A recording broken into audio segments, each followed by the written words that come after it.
Happy Monday. Thanks for logging on to WXYZ.com. I'm 7 First Alert Meteorologist Denise Isaac. It is a dry start to our week. Enjoy it after the soggy weekend we had. Temperatures will be close to average for this time of the year, and yes, we are tracking more rain, so enjoy the break.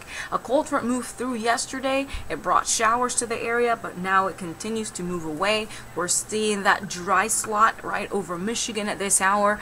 Mostly sunny skies this afternoon, but to our west, we're already tracking more rain from Iowa all the way into Kansas, and that will be headed our way as soon as tonight. We could get some spotty showers, mostly north of I-69, late this evening into tonight.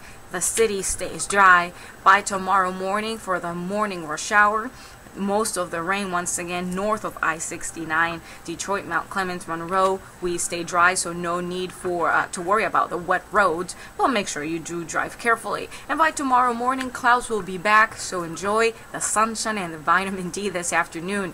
It will be windy as well this afternoon, so just keep that in mind. 68 degrees by 4. We'll warm up to 69. Wind speeds up to 30 miles per hour. At least those will be the gusts so far. By 8 p.m. we're looking at a sunset of 8:55, 67, and tonight 54, partly cloudy, cool, spotty showers over the thumb. Tomorrow 73. By Wednesday a good chance for rain, 70, and temperatures stay below average all the way through Friday, but at least by Friday we dry out. And right now, Memorial Day weekend, yes, it looks a little sloppy Saturday, Sunday, but make sure to stay tuned right here on WXYZ.com. We'll keep you up to date with all the information. Have a great day.